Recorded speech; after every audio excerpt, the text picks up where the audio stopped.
নিসফে শাবান, এটাকে আমাদের ভাষায় আমরা শবে বরাত বলে থাকি।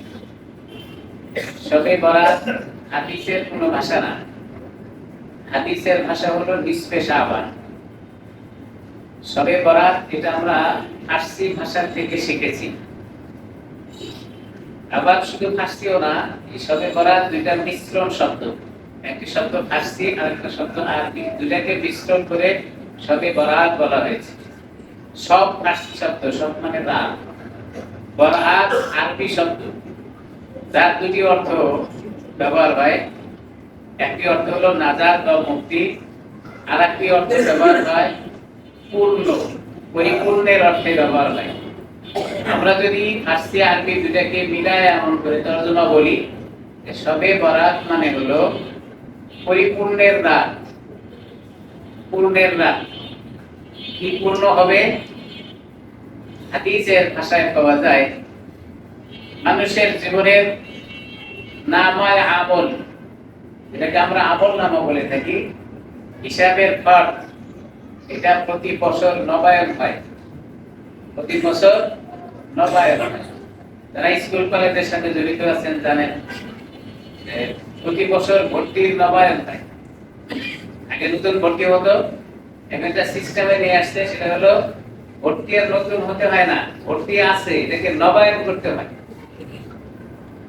এটা হলো বিজনেস পলিসি। আল্লাহ তাআলার খাতায় আমি আপনি আল্লাহ বান্দা হিসেবে তো আছি, আল্লাহ আমাকে আপনাকে সম্মানের সাথে সৃষ্টি করেছেন, আল্লাহ বান্দা আছি। তবে আমার যে নামায় আমল, আমল নামা আছে, এটা প্রতি বছর নবায়নের একটা সুযোগ দেন। নবায়নের সুযোগের মধ্যে একটা সুযোগ হলো শবে বরাত। সুবহানাল্লাহ বলেন। শবে বরাত মানে পরিপূর্ণ রাত। আরেকটি অর্থ হয় নাজাতের রাত বা মুক্তির রাত। নাজাতের রাত আর মুক্তির রাত বলা হলো আজকের এই রাতকে, আজকের রজনীকে। হাদিসের মধ্যে পাওয়া যায় রাসূল আকরাম সাল্লাল্লাহু আলাইহি ওয়াসাল্লাম বলেন, সমস্ত বনি আদমের গুনাহ খাতাগুলোকে আল্লাহ তাআলা আজকে maaf করে দিবেন, ইল্লা মুশরিক, যারা শিরক করে, আল্লাহর সাথে অংশীদারিত্ব করে, তাদের গুনাহ maaf হবে না। আও মুশাহিদ, যারা বিদ্বেষ পোষণ করে, এদের গুনাহ maaf হবে না। আর সমস্ত বনি আদমের গুনাহ আল্লাহ তাআলা maaf করবেন। হাদিসের ভাষা মাফ করবেন না কাদের? যারা শিরক করে, আর একটা হলো যারা অন্তরের ভিতরে বিদ্বেষ পোষণ করে। আর একজনের প্রতি আছে না, আমাদের এলাকায় না থাকলেও অন্য এলাকায় আছে, বিদ্বেষ পোষণ করে অন্তরের ভিতরে একটা কেমন কেমন আর একজনের প্রতি। এই দুই শ্রেণীর মানুষ বাদে আজকে এই রজনীতে আল্লাহ তাআলার ওয়াদা সমস্ত বনি আদমের গুনাহগুলো এই পরিমাণ মাফ করবেন। রাসূল আকরাম সাল্লাল্লাহু আলাইহি ওয়াসাল্লাম বলেন, আহলে আরবদের নিকটে ভেড়া প্রসিদ্ধ, যেটাকে আরবি ভাষায় সৌফ বলা হয়। বলা হয়েছে এরকম যে ভেড়ার শরীরে যে পরিমাণ পশম, পশমগুলো কেটে দিলে যেমনটি হয়, ঠিক তেমনি ভাবে মানুষের শরীর থেকে পশমের পরিমাণ গুনাহ খাতা আল্লাহ তাআলা maaf করে দেন। গুনাহ তো maaf করার জন্যই আসছে, কি বলেন তাই না? আজকে গুনাহ maaf করাই নিব ইনশাআল্লাহ। এখনো সময় বাকি। কি সময় বাকি? ওই দুই শ্রেণীর মানুষের মধ্যে যেন আমি না থাকি। যদি থাকি তো আল্লাহ তাআলা আমাকে সুযোগ দিবেন। সুযোগটা কি? তার জওয়ানি তওবা করদান শিওয়ে পয়গম্বরি, তার জওয়ানি তওবা করদান শিওয়ে পয়গম্বরি, ওয়াগদ পীরে গুরগে জালেম মিশাওয়াদ পরহেজগার। তা সুযোগটা আল্লাহ তাআলা দিলেন এমনটি যে বান্দা, যদি তোমার মধ্যে এমনটি এখনো থাকে তো আমার দরবারে হাত উঠানোর আগে তুমি ওই কাজটাকে ছেড়ে দাও, তওবা করো আর আমার দরবারে যাও। আমি আল্লাহ তাআলা তওবাকারীকে বেশি পছন্দ করি। সুবহানাল্লাহ। তার জওয়ানি তওবা করদান শিওয়ে পয়গম্বরি, তার জওয়ানি তওবা করদান শিওয়ে পয়গম্বরি, वक्त पीरे गुर्गे जालिम मिशवद परहेजगार। আল্লাহর হাবিব বলেন তওবাকারীর মর্যাদা এমন, পৃথিবীতে আর নবী আসবে না, কেউ নবী হবে না, নবী হওয়ার মতো কারো যোগ্যতা নাই। কিন্তু কোন মানুষ যদি খালিস দিলে তওবা করে তার সম্মান হবে নবীদের মতো। সুবহানাল্লাহ। নবীদের কাতারে দাঁড়িয়ে হওয়ার কোনো যোগ্যতা আমাদের নাই, কিন্তু একটি আমলের কারণে নবীর কাতারের মর্যাদা আল্লাহ তাআলা দান করবেন, সেটা হলো তওবা। আল্লাহ খায়রাত বুঝে নেবে। দুনিয়ার জীবনে চলতে গিয়ে দিনব্যাপী রাতব্যাপী আমাদের মুখ থেকে উচ্চারিত হয় সরি। আমরা একটা ইংরেজি শব্দ শিখেছি, এটা হলো সরি। কোনো কিছু হইলেই আমরা বলে থাকি সরি।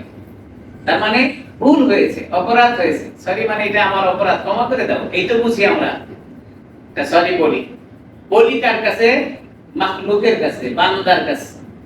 একজন মানুষ আরেকজন মানুষের কাছে অপরাধ হওয়ার পরে যদি সরি বলে, এখানে যদি কোনো মানুষের লজ্জা না হয়, যিনি আমার মালিক, যিনি আমার স্রষ্টা, যিনি গুনাহগারকে ডাকেন বান্দা আসো আমার দিকে, আমি তোমাকে মাফ করে দেব, তার কাছে সরি বলতে লজ্জা করার কিছু আছে? না। বুঝাতে পারি নাই। বান্দার কাছে বান্দা যদি অপরাধ করার পরে সরি বলে, ভুল হয়েছে ক্ষমা চাই, তো যিনি আমাকে সৃষ্টি করেছেন, যিনি আসমান জমিনের মালিক, যিনি আমাকে রিজিক দেন, হায়াতের মালিক, যিনি আমাকে সম্মান দিয়েছেন, তার কাছে সরি বলতে বান্দার কোনো প্রকারের লজ্জা থাকার কথা না। দর জওয়ানি তওবা করদান সে ওয়ে পয়গম্বরি, দর জওয়ানি তওবা করদান সে ওয়ে পয়গম্বরি, ওয়াক্ত পীরে গুরগে জালিম মিশাওয়াদ পরহেজগার। আজকে শবে বরাতের মাগরিবের নামাজ থেকে লাইলাতুল বরাত বা শবে বরাত শুরু হয়েছে। মাগরিবের নামাজের পর থেকে শবে বরাত শুরু হয়েছে। যেই রাত্রিতে আল্লাহ তাআলা বান্দার গুনাহ মাফ করে দিবেন, এই রাত শুরু হয়েছে মাগরিবের নামাজের পর থেকে। রাত আগে আসে আরবি তারিখ হিসেবে। হাদিসের ভাষা হলো আল্লাহ তাআলা মানুষদের গুনাহ মাফ করে দেওয়ার জন্য প্রতি রাতেই বান্দাদেরকে ডাকতে থাকেন, প্রতি রাতেই ডাকেন বান্দা আসো মাফ করে দেব।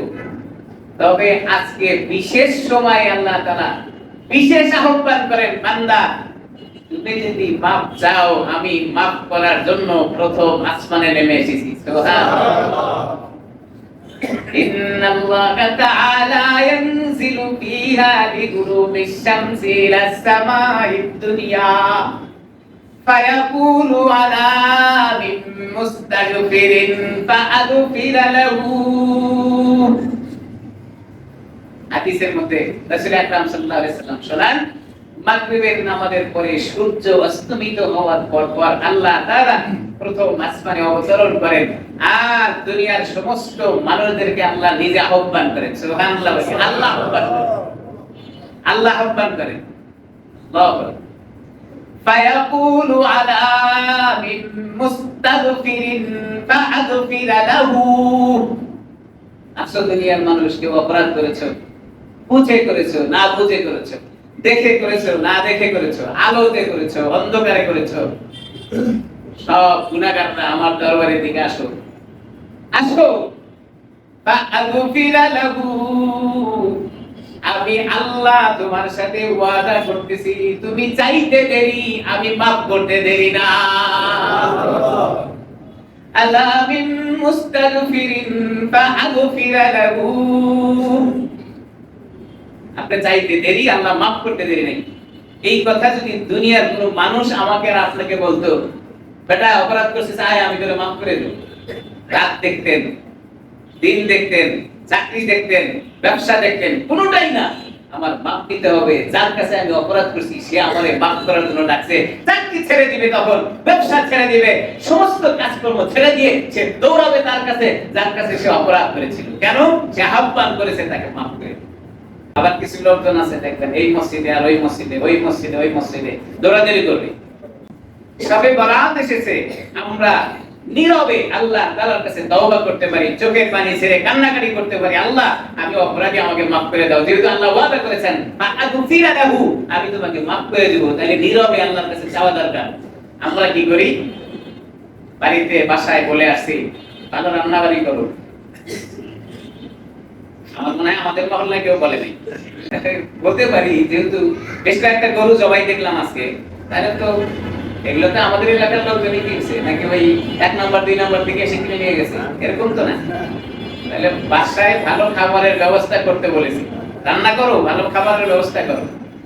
ভালো খাবার খাওয়া নিষেধ না, তবে ভালো খাবারের আয়োজন আজকে করতে বলা হয় নাই। হাদিসের মধ্যে আছে ভালো খাবারের আয়োজন করতে বলা হয়েছিল মুহররম মাসের 10 তারিখে। বান্দাকে আহ্বান করা হয়, বান্দা ভালো খাবারের ব্যবস্থা করো, আমি তোমার খাবারের ভিতরে বরকত দিয়ে দেব। সুবহানাল্লাহ। কিন্তু ওই দিন করে নাই, আজকে করছি। আজকে ধারণা কেন? আজকে ভালো খাইলে যেহেতু আমার আমলনামা নবায়ন হবে, তাহলে আজকে ভালো খাইলে 1 বছরে ভালো খাইতে পারবো। যেই জায়গাটা সেই জায়গায় নাই, ভুলটা নিয়েছে। আজকে ভালো খাবারের আয়োজন হবে, এরকম হাদিসের কোনো জায়গায় পাওয়া যায়। ভালো খাবারের আয়োজন এটা মুহররম মাসের 10 তারিখে করতে বলা হয়েছে। এজন্য আপনি ভালো খাবেন না তা না, মানে আয়োজন হওয়ার এরকম না, ভালো তো আপনারা সবসময় খান, আজকে বিশেষ দিনে ভালো খাবারের এরকম হাদিস কোরআনে পাওয়া যায় না। আর এক শ্রেণীর লোকজন আছে, দেখবেন রাস্তায় বের হয়ে ঘুরতেছে, ইয়াং জেনারেশন যারা আছে তারা ভ্যান ভাড়া করে নিয়ে দৌড়াদৌড়ি করতেছে, সবে বরাত পালন করে। দুইটা শব্দ ব্যবহার করেছি, একটা হলো যারা শিরক করে তাদেরকে মাফ করবে না, আর যাদের অন্তরের ভিতরে কি আছে, বিদ্বেষ আছে, তাদেরকে মাফ করবে না। আমার মতো অসংখ্য মানুষ আছে আজকে এই শবে বরাতের রজনীতে বিভিন্ন মাজারে গিয়ে সেজদা দিচ্ছে। ওদের ধারণা হলো যে আজকে মাজারে গিয়ে সেজদা দিলে আমার গুনাহ মাফ। কি বলেন জানা আছে আপনাদের? বিশ্বাস না হয় শাহালি মাজারে গিয়ে দেখেন। আমরা মনে করি না তিনি বড় বুজুর্গ ছিলেন, কিন্তু তার মাজারে গিয়ে সেজদা দেওয়া নিজের জীবনটাকে বরবাদ করে দিচ্ছে। বুঝে আসতেছে না এখনো, কবে যে বুঝে আসবে জানি না। বুঝে আসবে দুনিয়া থেকে যখন চলে যাব, তখন তখন তো আফসোস করে আর কোনো লাভ নেই। আমার ভাইরা কি বলতেছিলাম, আল্লাহ তাআলা আহ্বান করে, বান্দা আসো আমি তোমাদের গুনাহগার মাফ করে দেব। আল্লাহ ইন্নাল্লাহা তাআলা ইয়ানজিলু ফি গাদি গুরুবিশ শামসি ইলাস সামাঈদ দুনিয়া ফায়াকুলু আলা মিন মুস্তাগফিরিন ফাগফির লাহু আলা মিন মুস্তারজিকিন ফারযুকাহু। রব্বে কারীম বলেন, তুমি কি রিজিকের অভাবে আছো? তুমি খাদ্যের অভাবে আছো? তোমার অভাব অনটন যাচ্ছে না? তুমি আজকে আমার কাছে যাও, তোমার রিজিকের পরিপূর্ণতা আমি আল্লাহ তাআলা আজকে দান করে দেব। সুবহানাল্লাহ। আলা মিন মুবতালান ফাওয়াফিয়াহু। তুমি কি বিপদগ্রস্ত? তোমার চাকরি নাই, তোমার ব্যবসা ভালো যাচ্ছে না, তুমি কি মিথ্যা মামলায় জড়িত, তোমার পারিবারিক সমস্যা, তোমার ছেলে কথা শোনে না, তোমার মেয়ে কথা শোনে না, তোমার ব্যবসায় টাকা পয়সা লস খাচ্ছ, আজকে আমার কাছে যাও, মুবতালান ফাওয়াফিয়াহু। যদি তুমি এমন কোন কাজে জড়িয়ে থাকো, আমার কাছে যাও, ফাওয়াফিয়াহু, আমি তোমাকে সেটার সমাধান দিয়ে দেব। সুবহানাল্লাহ। আলা কাজা হাত্তা ইয়াতলুয়াল ফাজ। এই কথাগুলো আল্লাহ তাআলা বলতে থাকেন নিজে। কতক্ষণ বলেন? সূর্য পূর্ব আকাশে উদিত হওয়ার আগ পর্যন্ত। সুবহানাল্লাহ। আমরা কি ভাষায় ঘুমাবো? আমাদের আঞ্চলিক ভাষায় বলে, ঝড়ের সময় আম না কুড়ালে আটিও পাওয়া সম্ভব নয়। যখন ঝড় চলে, বাতাস বইতেছে, বৃষ্টি পড়ে, শীল পড়ে, এরপরেও কাপড় চোপড় মোড়ায়া দৌড়াইতে থাকে আম গাছের নিচে গিয়ে কি কুড়াবে? আম কুড়াবে। যারা মনে করতেছে বাতাস থেমে যাক, বৃষ্টি থেমে যাক, শীল পড়া বন্ধ হোক, এরপরে গিয়ে দেখে আমের আটিও নাই। আল্লাহ তাআলা বলেন, আজকে আমার কাছে যাও, আমি মাফ করে দেব, আর আমি আল্লাহর রাস্তায় ঘুমাইতেছি। তো পাবো কেমনে? এইজন্য আল্লাহ তাআলার কাছে মাফ নেওয়ার জন্য আজকে এই সময়। আমার ভাইরা, আল্লাহ তাআলাকে যারা ভয় করে, তারা আজকে মাফ চাওয়ার জন্য তৈরি হয়েছে। ভয়, হাজারো অপরাধ থাকার পরেও আল্লাহ তাআলাকে ভয় করেছে, তো আল্লাহ তাআলা মাফ করে দেবেন। বনি ইসরাইলের যুগের একটি ছোট্ট ঘটনা আমার মনে পড়েছে, না বললেই নয়। বনি ইসরাইলের যুগে, বনি ইসরাইল মানে হযরতে মুসা আলাইহিস সালামের জামানাকে বনি ইসরাইল বলা হয়। ওই সময়ে এক ব্যক্তি কাফন চুরি করত, কাফন চুরি করত। এখন এই লোকটা ছিল একটু বুদ্ধিশুদ্ধি কম, গ্রামের মানুষ। আবার তার পরিবারভুক্ত যারা ছিল, তার ছেলে মেয়েরা, তাদেরও বুদ্ধিশুদ্ধি একটু কম ছিল। গ্রামের মানুষ বলেই সবার বুদ্ধি কম আছে এরকম না। গ্রামের মানুষের অনেক চালাক আছে যে শহরের মানুষকে বিক্রি করে খায়। তবে ম্যাক্সিমাম, বেশিরভাগ গ্রামের মানুষটা একটু সরল সোজা হয়। বেশিরভাগ মানুষ সরল সোজা হয়। রাসূল আকরাম সাল্লাল্লাহু আলাইহি সাল্লামের সময়ে মসজিদে নববীতে রাসূল সাহাবায়ে কিরামদেরকে নিয়ে বসা ছিলেন। তো এখন এক ব্যক্তি এসে মসজিদের ভিতরে পেশাব করে দিচ্ছে। সাহাবায়ে কিরামরা খেপে গেছেন, এই আমরা সিজদা দেই, সেখানে তুমি এসে পেশাব করতেছো। রাসূল বলে, বাধা দিও না, পেশাব শেষ করতে দাও, পেশাব শেষ করতে দাও। কোন কোন সাহাবায়ে কিরাম খেপে গেছেন, হুজুর মসজিদের ভিতরে পেশাব করে আবার করতে দিব? বলে, হ্যাঁ, পেশাবের মাঝে বাধা দিও না। পেশাবের মাঝে বাধা দিলে অসুস্থতা হতে পারে, রোগ হতে পারে, পেশাব ক্লিয়ার হতে দাও, তারপরে তার কি হয়। পেশাব শেষ হওয়ার পরে সাহাবায়ে কিরামরা ধরে নিয়ে আসলেন। রাসূল বললেন, বাবা, মসজিদের ভিতরে পেশাব করা যায় না, এটা সিজদার জায়গা। বললেন, ইয়া রাসূলুল্লাহ, আমি তো জানি না, আমি এখন থেকে করব। গ্রামের মানুষ। রাসূল বললেন, সে গ্রামের মানুষ, বদ্ধু, তার জ্ঞান গরিমা কম, সরল সোজা। সে মনে করতেছিল বাইরেও বালু, মসজিদের ভিতরেও বালু। আরে তৎকালীন সময় মসজিদ তো আমাদের এরকম মার্বেল টাইলস ছিল না। সিজদা দিলে পাথর সরাইয়া সিজদা দেওয়া লাগতো। ফিকহ কিতাবের ভিতরে মাসআলা লিখেছেন যে সিজদা দেওয়ার সময়, তৎকালীন সময়ে পাথর সরাইয়া সিজদা দেওয়া লাগতো। তাইলে পাথর সরাইতে গিয়ে হাত লাড়াতে হয়। হাত ব্যবহার করলে নামাজ হবে কিনা? হ্যাঁ, হবে। সেখান থেকে মাসলা বের করা হয়েছে। এখনো যদি কোনো কাজে নামাজের ভিতরে এক হাত ব্যবহার করতে হয়, তাহলে মাসলা হলো এক হাত ব্যবহার করলে নামাজ নষ্ট হবে না। এজন্য মাঝে মধ্যে শোনাই, পকেটে মোবাইল আছে তো জোরে আওয়াজ হচ্ছে, আপনি এক হাত ব্যবহার করে মোবাইল বের করে বন্ধ করে দেন। দেখবেন না, দেখে কে ফোন দিল, দেখে তারপরে আবার বন্ধ করে, দেখলে নামাজ নষ্ট হয়ে যাবে। এক হাত ব্যবহার করে বন্ধ করার অনুমতি আছে। তাহলে তখনকার মসজিদ আমাদের মতো মসজিদের এই অবস্থা ছিল না। বালুর ভিতরে, মাটির ভিতরে, পাথরের ভিতরে নামাজ পড়তে হইতো।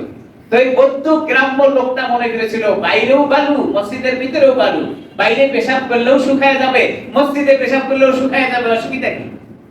তাইলে বোঝা গেল গ্রামের মানুষ সহজ সরল ছিল।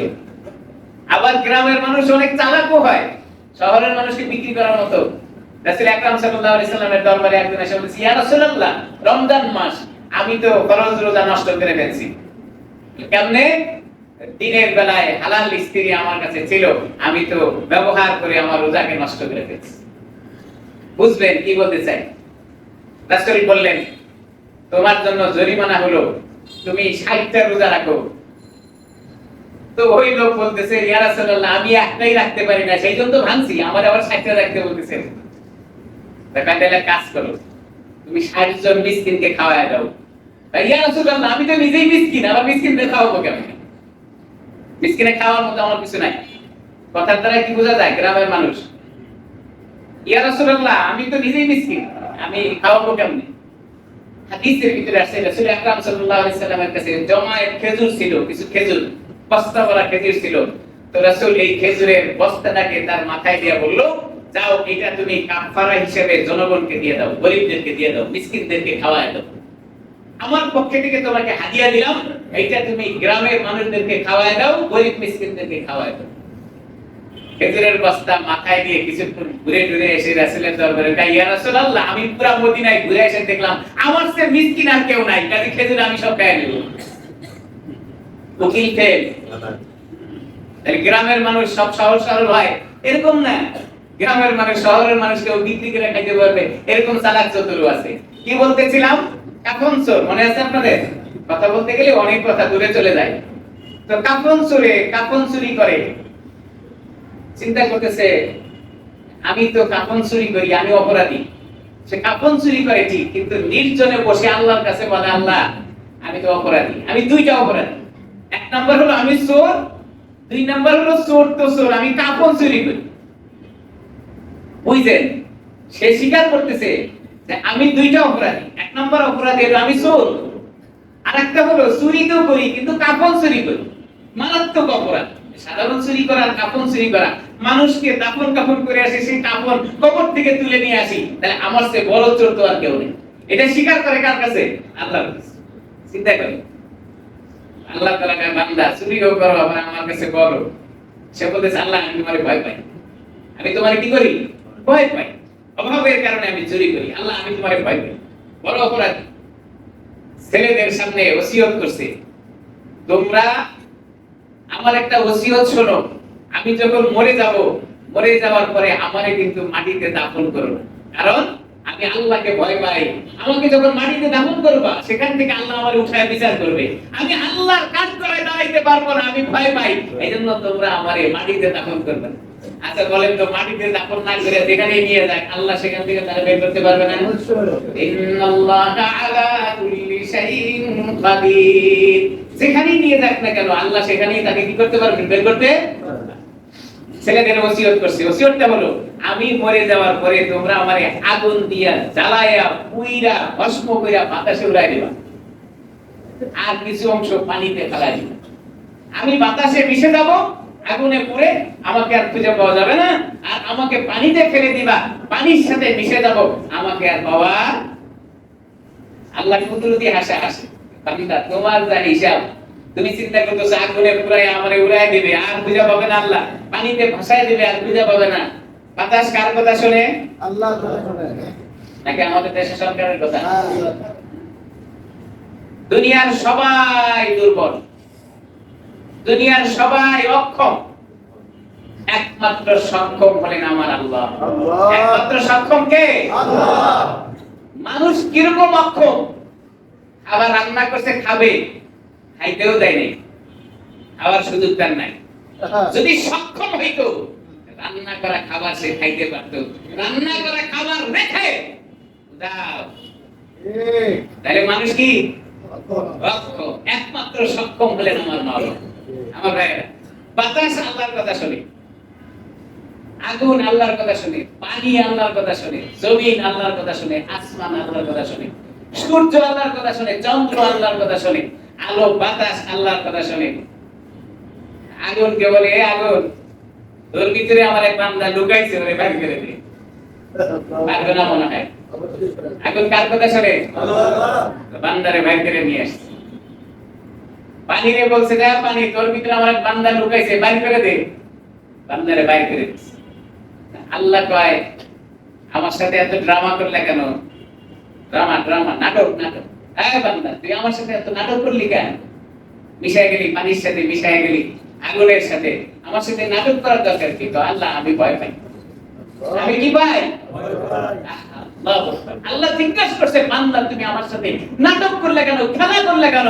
সে কাফন সূরা বলে, আল্লাহ আমি তোমারে ভয় পাই।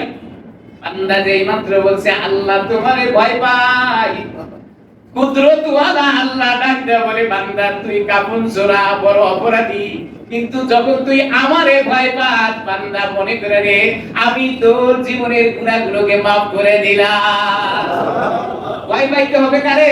আল্লাহ। হ্যাঁ, কাফন চুরি করছে অপরাধী, কিন্তু আল্লাহর সামনে বলছে আল্লাহ আমি তোমারে ভয় পাই। আল্লাহর ভয় পাইছে, আল্লাহরে ভয় পায়, কিছু দরকার নাই। কোন মানুষ যদি আল্লাহ তাআলাকে ভয় পায়, আল্লাহর ওয়াদা বান্দা আল্লাহর কাছে চাইতে দেরি, maaf করতে দেরি।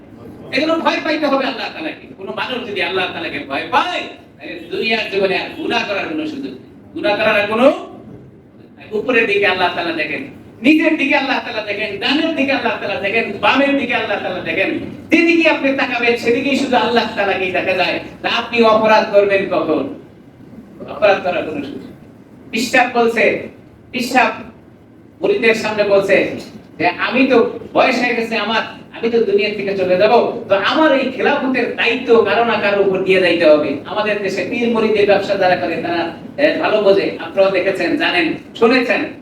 গদ্দিনিসীন পীর যাকে বলে, পিশাব পড়ে গেলে তার জায়গায় একজনকে দায়িত্ব দিয়ে দেওয়া হয়।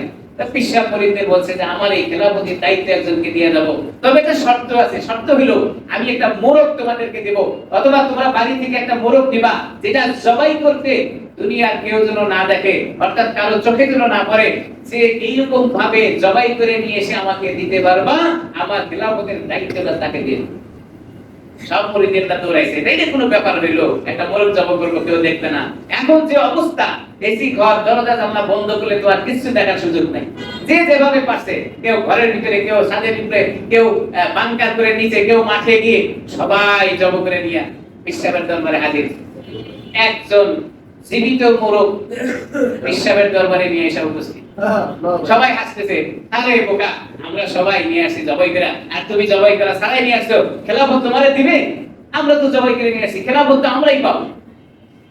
মূর্খ মানুষ, মোরগটা জবাই ছাড়া নিয়ে আসতে সব মানুষগুলো মজা করে, ঠাট্টা করে, এক পাশে বসে চোখের পানিগুলো মুছতে থাকে আর চিন্তা করে, আহারে আমি তো মোরগ জবাই করতে পারি নাই, এই বিষয়টা তো আমি জানি, কিন্তু যারা মোরগ জবাই করে নিয়ে আসছে তারা তো আমার বিষয়টা জানে না।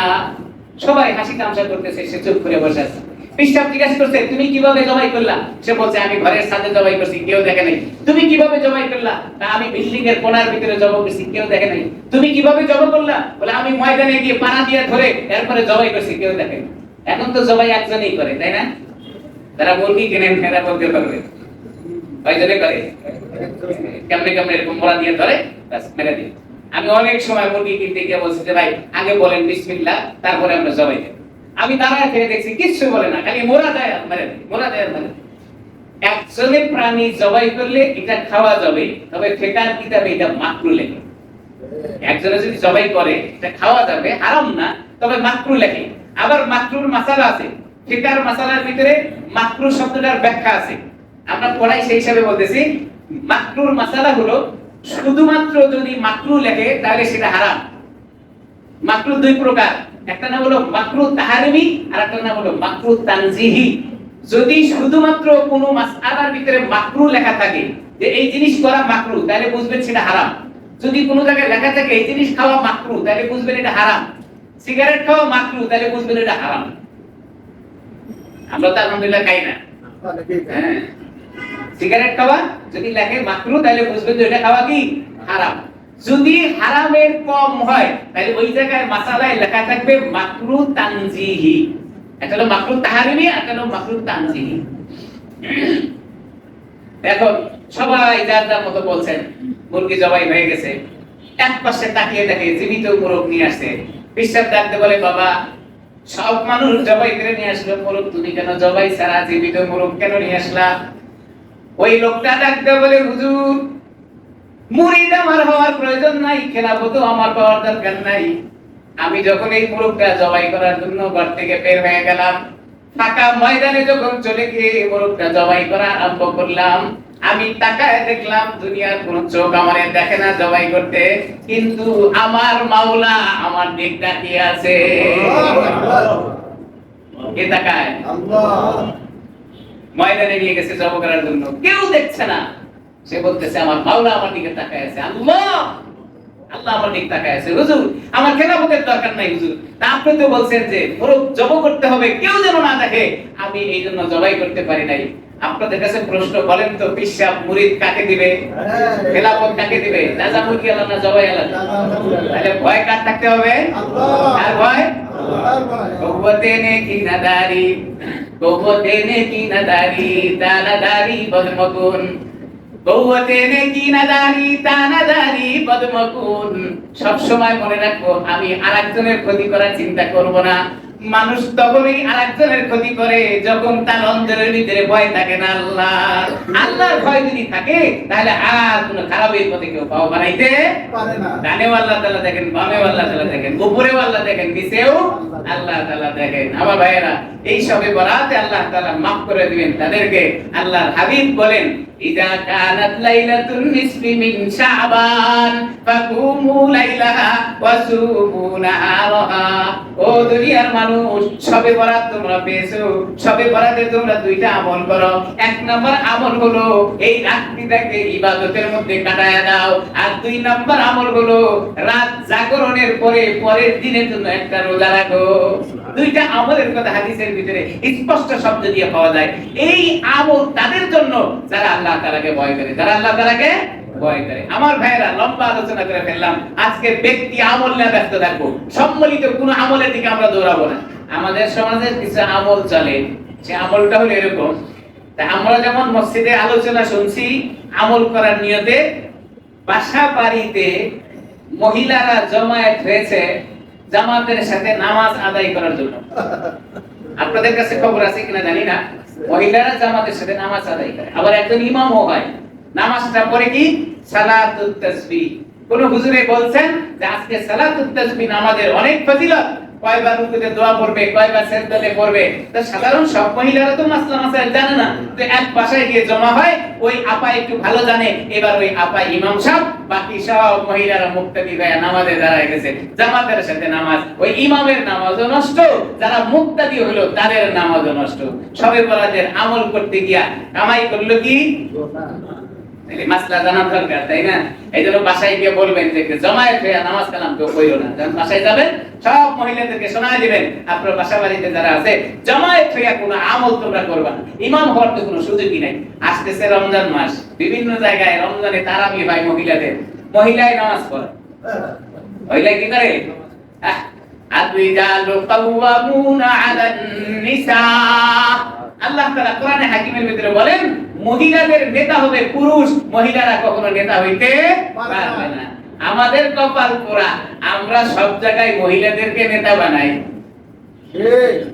কোথায় নেতা বানাই? মহিলাদেরকে সব জায়গায় নেতা বানাই। আল্লাহ তাআলা কোরআনে কারিমের ভিতরে বলেন মহিলারা নেতা হতে পারবে না, পুরুষ হয় এখন রোজা আর রাজা হয় মহিলা। হ্যাঁ, মহিলা হয় ইমাম আর পুরুষরা হয় মুক্তাদি। পুরুষরা হয় কি মুক্তাদি। আমার ভাইয়ের একটা কথা মনে আছে, একজন ইমামকে নিয়োগ দেওয়ার জন্য একটা মসজিদের মহল্লার 500 মানুষ বা 1000 মানুষ থাকে। ওই মহল্লায় একজন ইমাম নিয়োগ দেওয়ার জন্য আপনি একজন ইমামকে বাছেন। কিভাবে বাছেন? ইমামের চেহারাটা ভালো কিনা, ইমামের পোশাক সুন্দর কিনা, ইমামের ওয়াইফ পর্দায় থাকে কিনা, ইমাম হারামের সাথে জড়িত কিনা, ইমাম সুদের ব্যবসা করে কিনা, ইমাম হালালের পথে আছে কিনা, ইমাম জায়েজ না জায়েজ দেখে কিনা, ইমামের ক্যারেক্টার সুন্দর কিনা, ইমামের টোনটা সুন্দর কিনা। কয় হাজার মানুষের ইমাম বানানোর জন্য এত বাছাই? 500 মানুষ। একটা মহল্লায় কত মানুষ থাকে? 500, 1000। 1000 মানুষের ইমাম বানানোর জন্য আপনি এত কিছু দেখেন, ইমামের হাঁটাটা বাঁকা না সোজা, ইমামের কথাগুলোর ভিতরে মাধুর্য আছে না হিংসাত্মক ভাব আছে, এত কিছু বাছাই করে একজন ইমাম নিয়োগ দেন। একটা থানা, একটা উপজেলার 5000, 10000, 20000 মানুষের ইমাম বানানোর জন্য একবারও চিন্তা করে না, যারে মনে চায় তারে ইমাম বানায় দেয়। কি বলেন? কথাটা ঠিক বলেন না? এজন্য একটু বিবেক খাটায়েন, একটু বিবেক খাটায়েন। একটা মসজিদের ইমাম নিয়োগের ক্ষেত্রে যদি আপনার মাথা থেকে পা পর্যন্ত আপনি বাছাই করতে পারেন, একজন প্রতিনিধি বানানোর জন্য আপনাকে বিবেক খাটায়া বানাইতে হবে, বানাইতে হবে। والذين جاهدوا فينا لنهدينهم سبلنا وإن الله لمع المحسنين। আপনি চেষ্টা করেন, আল্লাহ তাআলা পূরণ করে দিবেন। আমার ভাইরা, আমার আর আপনার কোনো ক্ষমতা নাই, ক্ষমতা তো আল্লাহ তাআলার কাছে। ইন্নাল্লাহা আলা কুল্লি শাইইন কাদির। আপনি যে পথে হাঁটবেন আল্লাহ তাআলা ওই পথে আপনাকে বরকত দিবেন। আপনি যদি মনে করেন খারাপ পথে হাঁটবেন, তো খারাপ পথেও আল্লাহ বরকত দিতে পারেন। আর যদি আপনি ভালো পথে হাঁটেন, তো ভালো পথেও বরকত দেওয়ার জন্য আল্লাহ তাআলা তৈরি আছেন। লম্বা কথা বলবো না। আমার ভাইরা, দুই শব্দের ভিতরে এতগুলো আলোচনা করেছি। এক নাম্বার ব্যক্তি হলো মুশরিক, আর দুই নাম্বার ব্যক্তি হলো মুশাহিদ। মুশরিক হলো যে আল্লাহর সাথে শিরক করে, দুই নাম্বার হলো মুশাহিদ, যে ব্যক্তি তার অন্তরের ভিতরে বিদ্বেষ পোষণ করে। আল্লাহ তাআলার ওয়াদা, এই দুই ব্যক্তি যদি আল্লাহর কাছে দোয়া করার আগে তওবা করে, তো আল্লাহ তাআলা তার তওবাকে কবুল করে গুনাহ মাফ করে দিবেন। এজন্য আমরা তওবা করার নিয়ত আছে তো? তওবা করে নিব তো ইনশাআল্লাহ। এখন এই তওবা করব যেন আমার এই জায়গা থেকে আল্লাহ আমাকে ফিরিয়ে দেয়। যদি আমার অন্তরের ভিতরে থাকে আল্লাহ যেন মাফ করে দেয়। আমি যদি শিরকের কোনো কাজ করে থাকি আল্লাহ যেন আমাকে সেটাও মাফ করে দেয়। এজন্য তওবা করে নিব ইনশাআল্লাহ। তওবা এখানেও করতে পারেন, একাকিও করতে পারেন। তওবা করেই আল্লাহর কাছে আপনি চান, বলেন আল্লাহ আমি অপরাধী, আল্লাহর কাছে বলতে কোনো লজ্জা নাই, আল্লাহর কাছে বলতে কোনো ভয় নাই। একমাত্র সব কথা যার কাছে বলা যায়, সবচেয়ে প্রিয় বন্ধু হলেন তিনি, তিনি হলেন আমার মাওলা। সুবহানাল্লাহ। আপনি সব কথা বলতে পারেন, ব্যক্তি জীবন থেকে নিয়ে রাষ্ট্রীয় জীবন পর্যন্ত সকল কথা আপনি আল্লাহ তাআলার কাছে বলতে পারেন। এইজন্য আল্লাহর কাছে বলবো, কি বলেন? তওবা করে আল্লাহ তাআলার কাছে বলবো, তওবা করে আল্লাহ তাআলার কাছে বলবো। আল্লাহ তাআলা আমাদেরকে এই শবে বরাতে আমাদের তওবাগুলো যেন কবুল করে আমাদের গুনাহ খাতাগুলো maaf করে দেন সকলের উপরে, আমিন। আমরা ইস্তেগফার করে নেব, সকলের জন্য দোয়া করব। যারা দুনিয়ার জীবনে জীবিত আছেন তাদের জন্য, যারা কবরবাসী আছেন তাদের জন্য। অনেকেই দোয়া চেয়েছেন, আমরা তাদের জন্য দোয়া করব। এইজন্য প্রথম হলো ইস্তেগফার করা, তারপর হলো দরুদ শরীফ পড়া। আমরা ইস্তেগফার করে নিই। আস্তাগফিরুল্লাহ রাব্বি মিন কুল্লি যামবিন ওয়া আতুবু ইলাইহি লা হাওলা ওয়ালা কুওয়াতা ইল্লা বিল্লাহিল আলিয়্যিল আযীম। আস্তাগফির